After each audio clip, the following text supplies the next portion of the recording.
Hey guys, Matt Goodwin. Now, Britain, in case you haven't noticed, is in the midst of an illegal migration crisis since 2018. More than 124,000 illegal migrants have arrived and settled in the country, coming across the channel in those small boats. This is adding, of course, to record levels of legal migration in the country. We've seen the rate of net migration into Britain rise to around 700,000 a year, meaning 700,000 more people are coming into Britain than are leaving each year.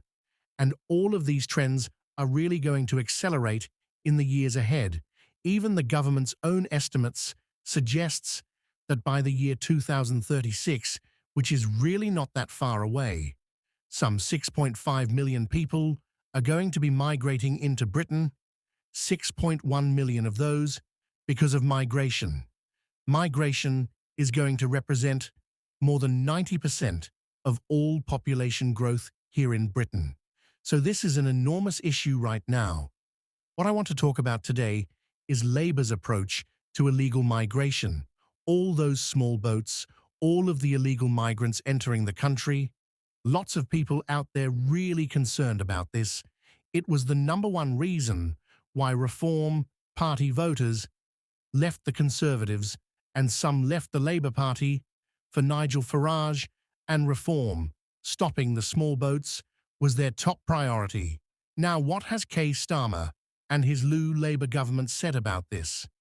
Well, they said that firstly, they are not going to leave the European Convention on Human Rights. They have pushed back strongly against that since coming into power. I think that's a mistake. I think only by leaving international and European courts can we actually fully take control of our borders.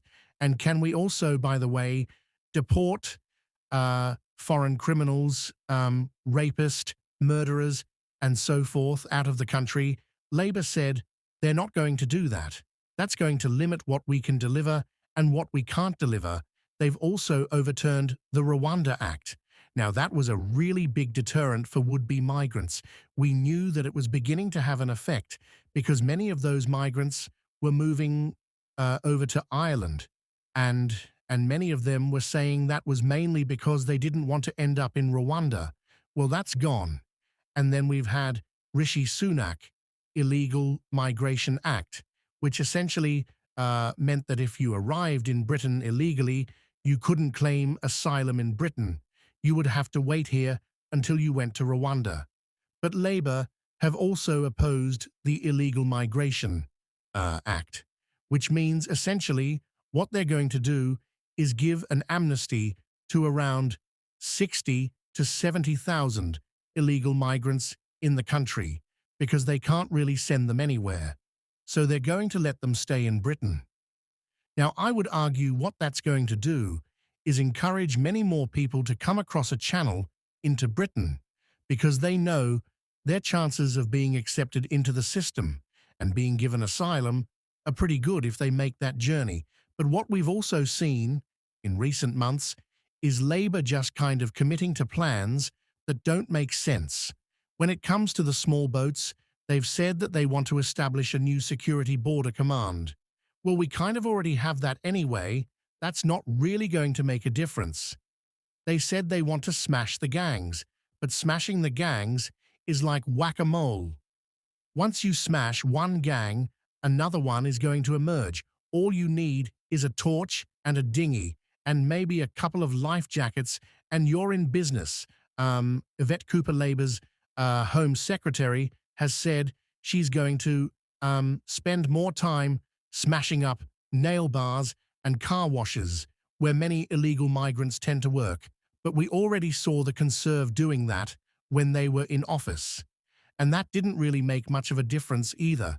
And now David Lammy, the Foreign Secretary, has said, you know, the answer to this is to give £100 million of British taxpayers' cash to developing nations around the world to try and stop illegal migration at the source, to basically throw money at countries like Afghanistan, Sudan, Eritrea, and hope that if we give them enough money, then people won't want to make the perilous journey to Britain. But that is complete nonsense as well, because if you at the research on what has happened when you give international aid. What it tends to do is it tends to increase the size of the lower middle class in those countries. And once you get people entering the lower middle class, they want to move. They want a high quality of life. There's very little evidence to suggest that will make any difference. And if you look, for example, at, say, a country like Afghanistan, well, Afghanistan's GDP per head is about $355, versus the UK is around 46,000. So you've got this enormous disparity. So giving £100 million is not going to make any difference, really whatsoever, at all. And if we gave countries like Afghanistan more than 200 million only a few years ago, in still lots of migrants were leaving to come to the UK. Why on earth would it make much of a difference now? So listen, if you really want to solve this crisis, which I do, because I don't want children losing their lives in the Channel, I don't want adults losing their lives in the Channel, I don't want people basically entering the busiest shipping lane in the Western world. And I don't want the British people being taken for fools. To be frank, we said we would give them control. We said we would take back control. We would become a self-governing independent nation. And the illegal migration crisis is making a mockery of that. So what we need to do, I would argue, is we need to leave the European Convention on Human Rights. We need to reform things like the Human Rights Act so we can fully control who comes in and who comes out of the country. We need to rapidly slow down our policy of mass migration. We need to invest much more effort and energy into integrating people who are already in the country, and we need to use existing laws to clamp down on illegal migrants who are in Britain. We're having about 1.2 million illegal migrants in the UK. I don't think that's a sustainable position to be, and I think it makes a mockery of our country. Those are some really tough choices, some tough things we need to do.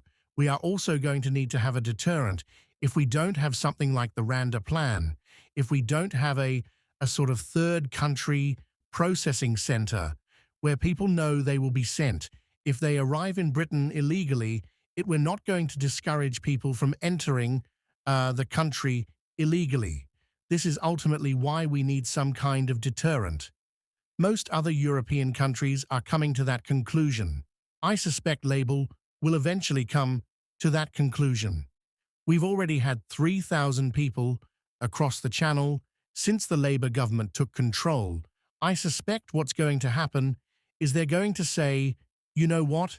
The only way forward is to have some kind of Botswana safety and security partnership, or whatever they end up calling it. But we're going to need some kind of active deterrent. Let me just say this. Labour's plans on illegal migration are not going to work. This crisis is going to get worse. People are going to lose more trust in the political system. They're not going to have any confidence in their political leaders, and our country is going to be less safe. It's going to be less secure. And British people are going to be left asking themselves what happened to taking back control.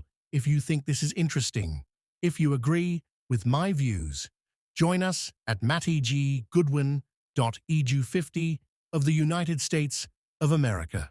This video was remotely useful for you. Hit like and subscribe.